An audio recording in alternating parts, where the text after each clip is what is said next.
What happened was. Hey friends, it's so nice to see you. It's today, the time is now. You are here and the weather is outside your window. Today's guest is one of my dear friends and favorite people on earth, Kristin Hevner, composer extraordinaire. Kristin gave me my first big break in opera, and she redefined what opera can be. Please welcome composer Kristin Hevner. Hi, Hi. how are you? I'm good. How are you? Good, it's great to see you. It's great to see you too. I've spent a Long lot of time no time with chat. you, though. Yeah. I feel like I spent most of this past year with you. I think we have. Yeah, Late nights, early mornings, it all. we did Just- some things. Mhm, We mhm. made an album. We did. We made music videos. We did.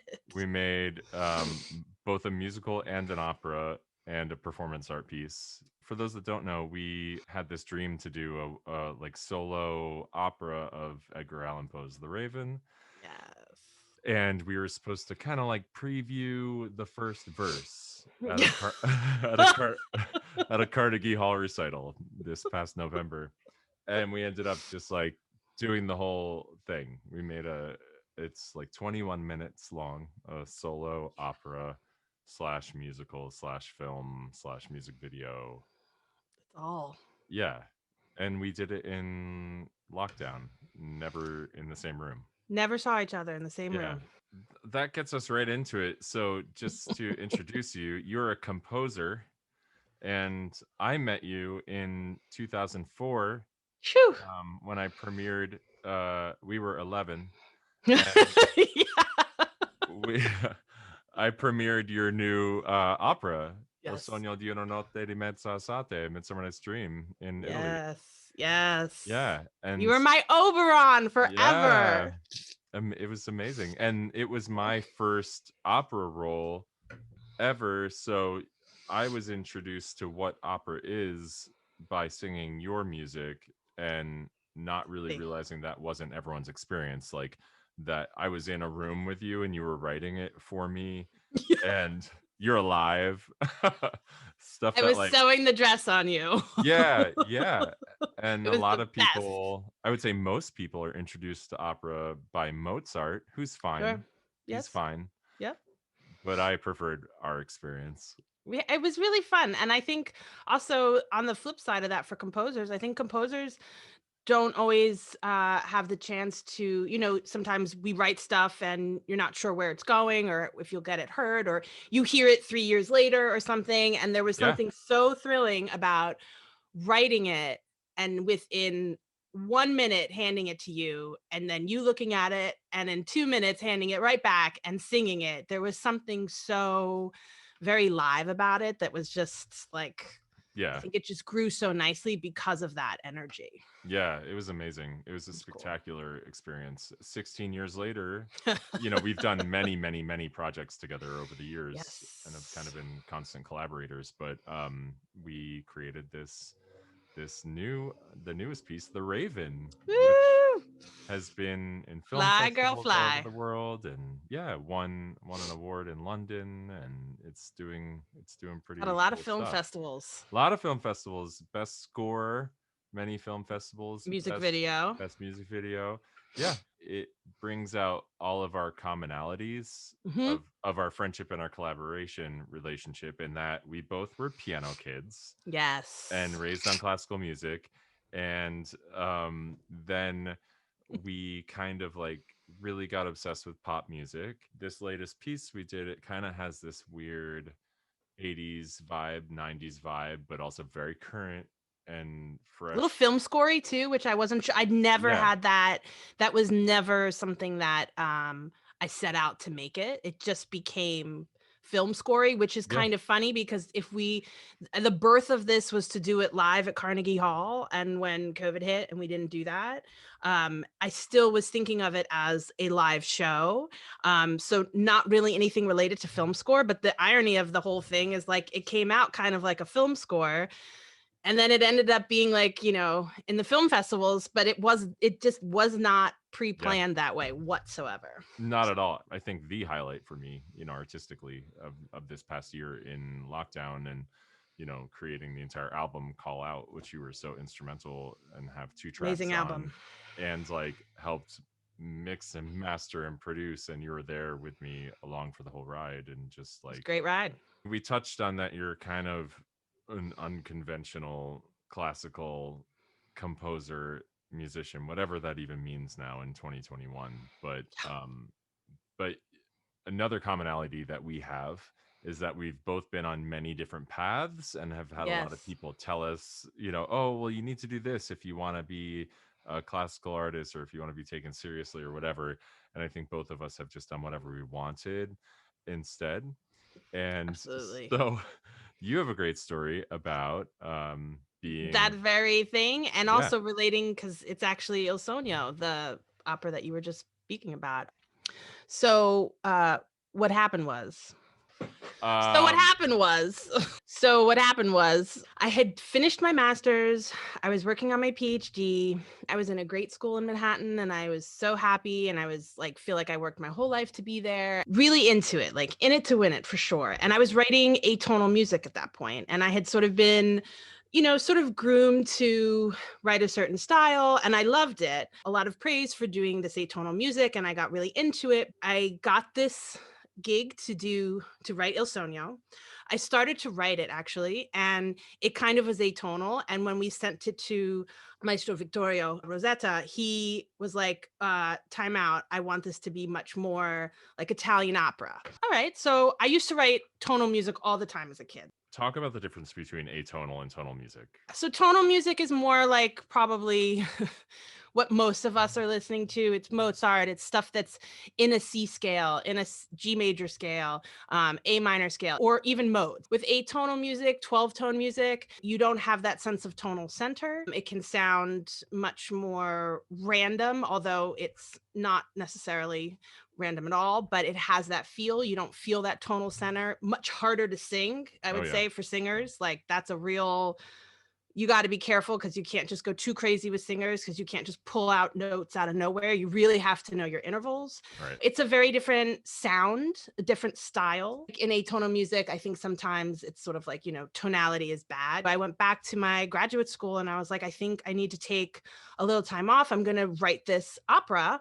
And they said, this is fabulous, this is great. And I said, so it just has to be tonal. They don't want atonal. And they looked at me and they were like, you have to say no. And I was so shocked, because it was like, here I am, 23 or something. And, this is, as a composer, this is what you want. You want commissions. You want somebody to be like, here you go, free reign, Midsummer Night's Dream, have fun. You get to cast, you have to go to Italy, all that stuff. Yeah. And here I was having teachers look me straight in the eye and be like, you should say no, because it's tonal music and you don't want to be associated with that. Right. And it was such a turning point to be in like what I would consider one of the most creative fields. Here I am being, an artist and pulling music out of the air and just writing everything and just having so much fun. But then all of a sudden it was like you turned around and you realized you were in this box. I sort of felt like I was bumping my head up against the ceiling, and I took a little pause on the PhD. I went to SAE, which is like a audio engineering school. And although I didn't want to become like an audio engineer, I wanted to understand it so that I could work with it as a composer and, be able to sort of see where this was going. And, now look at us, we have like technology all around us. So I'm certainly glad That's all I we did do. it. Yeah. And, if I hadn't bounced from graduate school and just taken this show, we wouldn't have met. Right. So I think it's really weird that we can all be in these creative fields, just even like musical theater versus opera. Like you have to choose, like why. You should be able to do both. If you write rock music and you want to try to write a classical piano sonata, go for it. Try it. Try to write whatever you want. And you may not be the best at it all, but like, why not try it? And I had no idea if I could even write an Italian opera, but it was like, how could you not try that? And I think that was a real turning point for me just as a person, because I realized I never wanted to make any other artist feel that way. And I was very conscious about to make a whole school next level sound. One thing that I really wanted to be conscious of was that in my composition classes, a person that wrote EDM, person that wrote film music, and we would all be in these composition classes. And although we all wrote very different stuff, we all learned stuff from each other and we all kind of pulled things from each other. It's enriched my music, and it's also given me the freedom to not feel like I'm not allowed to try to write a pop song. We're all creative people, so we Right. should all be able to try things. That's the fun of it, right? I mean, Right. Well, and it's all just music. it's That's all just music. right. Absolutely. I mean, the walls have just all come down, and pop music, it's like all it's so many genres are So inside many pop now. genres. Yeah. It's Like awesome. country just like pushed itself in there and has been totally Yes. accepted as a pop Yes. form. Yes. And, rap and And hip why hop. not? Like, Yeah. it's weird to think back. I feel like, sometimes you talk to younger kids and you ask them and they're just sort of like, but why? And you're just like, I don't have a good reason.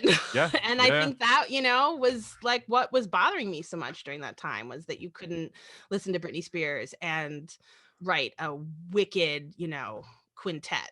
Not to mention the trends in music and how fluid they are, Yeah. and in classical music also, because now people want tonal contemporary opera, Yep. because the big complaint from audiences was, I enjoyed that, but I want to leave the theater with a tune in my head. Yeah.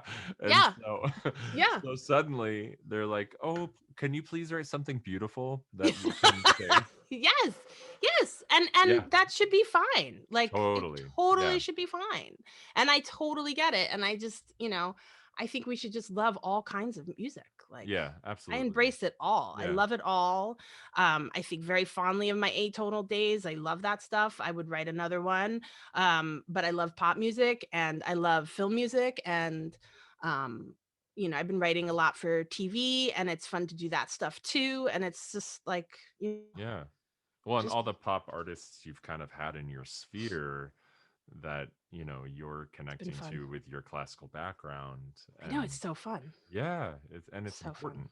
It's really Yeah. important. And it's fun to be influenced by somebody who writes different styles of music. And Totally. that's one thing that I do love about our school is that I am constantly like somebody will bring a piece that maybe, it's an international school too. So sometimes I don't know what the brand new cool music's happening in Germany and they'll play it. And it's so cool because it's like you never know where you're going to get like an inspiration or a vibe, Yeah, and it's awesome. It's that's such awesome. a good point. I mean, I've been thinking so much about BTS, and the day we're recording this, like Yes, tomorrow's the yes, Grammys, right? So yes, yeah, and just kind of how they started, and it was like they went from like K-pop to like, well, it's just pop. Like you're calling right. it K-pop because we're in Korea, but like we're just But pop, and the world right, is one place now. yes, So and pop yeah, music is pop music, and it doesn't have to that's it. have these like boundaries of what you can or can't do. Right, And right. it's totally fine to fit into a genre, but it shouldn't be the be all end all, and you're not allowed to leave. When I was doing Perfect American with Philip Glass, which was like Yes, my big kind of love Philip like Glass. after your piece, it was, I did Missy's Breaking the Waves and Yes, Philip's gorgeous Perfect piece. American, and I kept doing these new works. But when we were doing Perfect American, an interviewer said to Philip, like, well, this doesn't really sound like you. And he's like, well, I wrote it, so it is me. But they were like searching for that classic, Right. like Philip repetitive thing, and they weren't finding it, and they were uncomfortable because they couldn't identify it.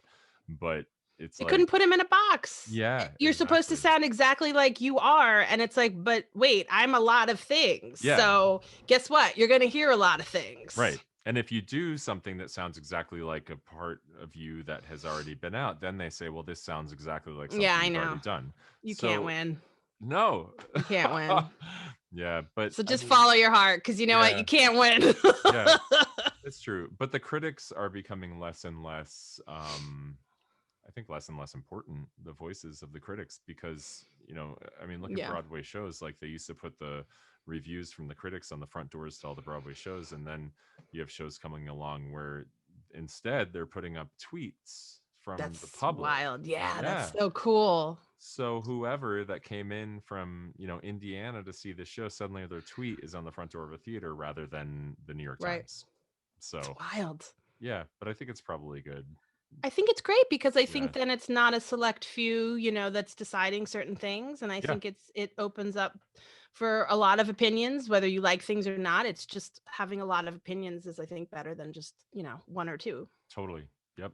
So there's another story that kind of changed my life, just being in your life and being your friend and observing the way you handled things. And we've both kind of dealt with a lot of tragedy in our life and Yes. challenges. I got a text from you one day, and it was like one of those texts where you're like, "What? No, that's a joke."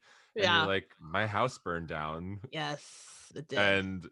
and I couldn't get a hold of you then, and I Googled and found that indeed your entire house and all your possessions just gone in an Oh my instant. God. Was it in the news? Yeah, Probably, yeah. it was. Yeah. And I knew your address, so I like Googled your address. Right. Devastating came up. pictures. I've talked about that so much because I watched how you had so much grace, and it Yeah. really like focused in on what was important in your life, and the idea of like things being important Yes. kind of vanished. It changed me too forever. Yeah, I think we all get attached to our things because they remind us of people, memories of fond times. We attach ourselves to this stuff. And I don't think I've ever had such a, of course, things break, something shatters, you get sad, it's one thing. But this was like, we had all of our shoes burnt up, like nothing. We had nothing left. It was pretty incredible. We only had the clothes that were on our bodies at that time. So everything went, including my other piano. This is Yeah. our new piano.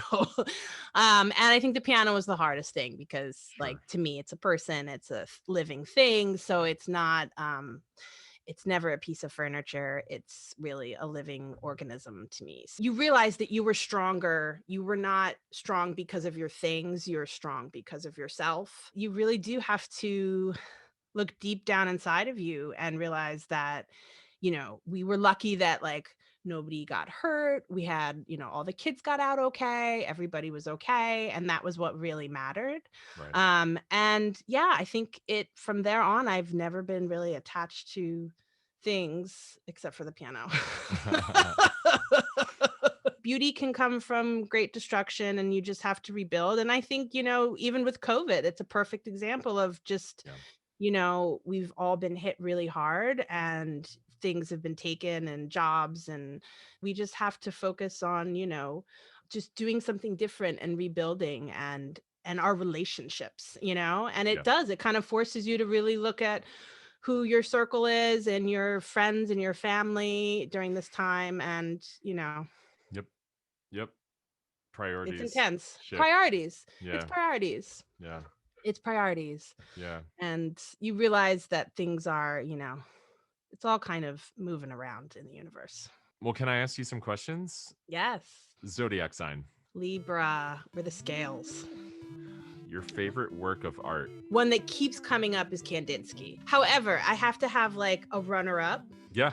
And the runner-up would be, and I have to say this because of my mom, Charles Wilson Peele, The Staircase Group. If you do not know it, I highly suggest Google it.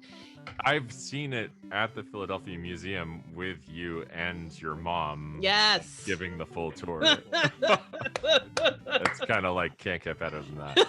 Favorite like major classical composition of the last 500 years? That's too much. Yeah. What was the first opera you ever saw? What became one of my favorites in high school was Tosca. Tosca is one of my faves. Do you have a favorite composer? No. What's the first album that you bought? It was probably Madonna. It was probably Immaculate Collection. Okay, this is a hard one. You can only listen to one singer for the rest of your life. I think I'd have to say Billie Holiday. Your best live music experience ever. Well, I'll say one of my first pop things was my mom, when I was a little girl, took me to see Paula Abdul. Whoa. Coffee or tea? Or morning coffee, but then tea for the whole day. Favorite color. Pink. Favorite food. Probably Mexican. Dream vacation spot. Probably something involving a beach. Okay, it's the red carpet of a film that you composed the score for. Who are you wearing? Whoever would make me a pink and sparkly gown, I would wear. Yeah, Maybe Christian Siriano. I really do like his stuff. I was feeling that for you as well. I feel like he would get the body and the pink sparkles and embrace big color, which I would need some big color. And you can have an entire weekend away to pick the brains and kiki with anyone who's ever lived. I'd probably want to talk to Princess Diana. I think I'd really love to talk to Billie Holiday. Really love to talk to Billie Holiday. Beyonce there too, Absolutely. just to talk, like female workforce. You can go to any planet. Where would you go?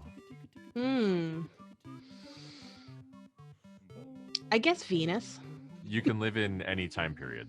I think I would have to say I'd stay here because I think it's been so crazy in all these other time periods. Although it is crazy now, I don't think I would want to go backwards. I think we have to keep pushing forwards. So I think, if anything, I'd like to live in the future. Yeah. You just got a meeting with like the top 10 opera companies in the world, and you have 5 minutes to pitch a new opera to them. What is it? I would like to do RuPaul's Drag Race, the opera. You can spend a year living as another person. Who is it? Beyonce, for sure. Okay, you can go back in time to any time in your life as you now and tell your younger self one thing. I would tell myself not to be so scared and to totally just write what I want to write and be who I want to be and not feel like you have to fit into certain boxes or genres or any of that. And I think to tell myself to just explore it all. What's the meaning of life? I think the meaning of life should be for us to love all of each other and be nice and be kind. What was the high note of your life? What was the low note of your life? That's a wrap. That's all for today's episode. Puppies and rainbows till we meet again.